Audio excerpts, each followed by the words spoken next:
husband, thank you. He said I was going to preach, but actually I'm just going to read this. And it's good information, so listen up.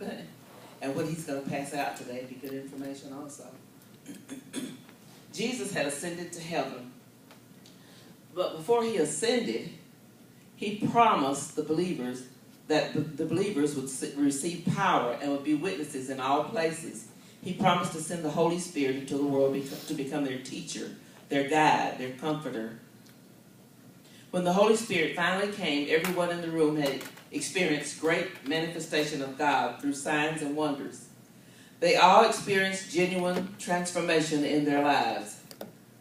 They were recreated, received God's power, and spoke in many languages and tongues. And a tongue of fire set on the head of each one, signifying the message they were going to take to the world would be given with relentless force. Now imagine that. Stephen proves this in Acts chapter 6, verse 10. They couldn't resist his wisdom and the Spirit had been given him that had been given him when he spoke. He was the first to pay the penalty of having the tongue of fire.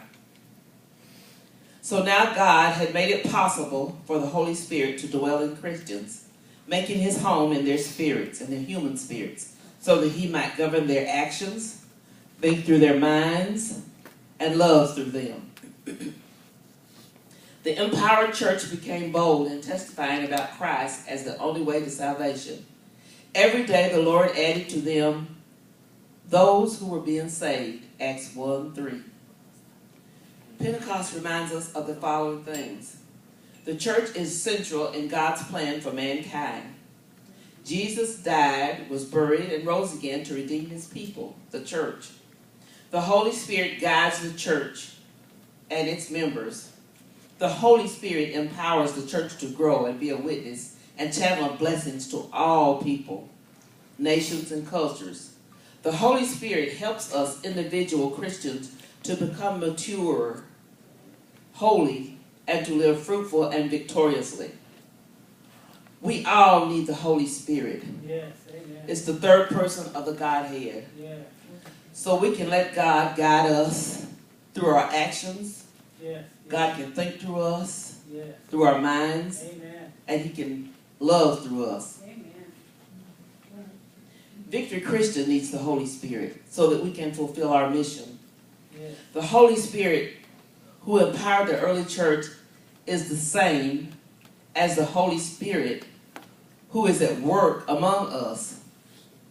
The Holy Spirit came on the day of Pentecost and has been here ever since. Amen. The only one of the Godhead is the only one of the Godhead here on earth at work today. As a church, we have already seen so much, but the best is yet to come. Amen. We trust God to see more for getting people saved and becoming part of the church. Today, this Sunday, we will remember and celebrate Pentecost. Let's receive for God's special blessings as we gather for worship. Yes. Hallelujah. Glory to God.